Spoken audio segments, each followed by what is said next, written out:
Hi, it's Seay from Seay Real Estate here in Richmond, Virginia, and continuing with advice to real estate agents, either those just getting into business or those who've been in for a while but want to make improvements.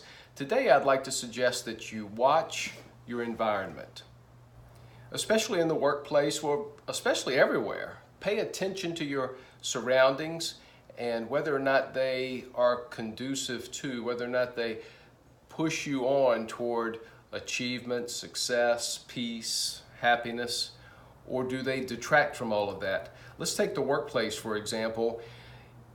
In the workplace, you're going to find positive and negative people. It's just the way life works. And choose carefully who you associate with. Choose carefully the group that might be at the water cooler in your office talking about how horrible the market is. You may want to avoid them. Those who are quick to point out why ideas won't work and why seminars are a waste of time and why all success books say the same thing. You know the type that I'm talking about. I would say steer clear. Guard yourself when you're around them. Make sure you're thinking correctly in the midst of a bad environment. Well, how do you do that? By reading good books, by attending seminars, by hanging around winners, people who are achieving at a high level, reaching the goals that you would like to reach.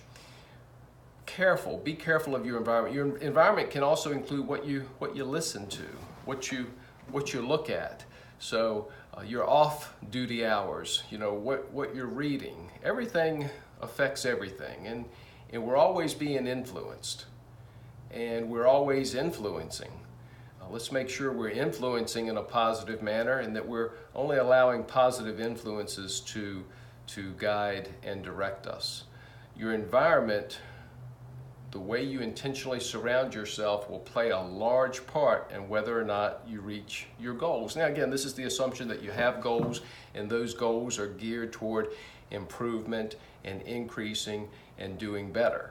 So your office workplace, have it orderly, have it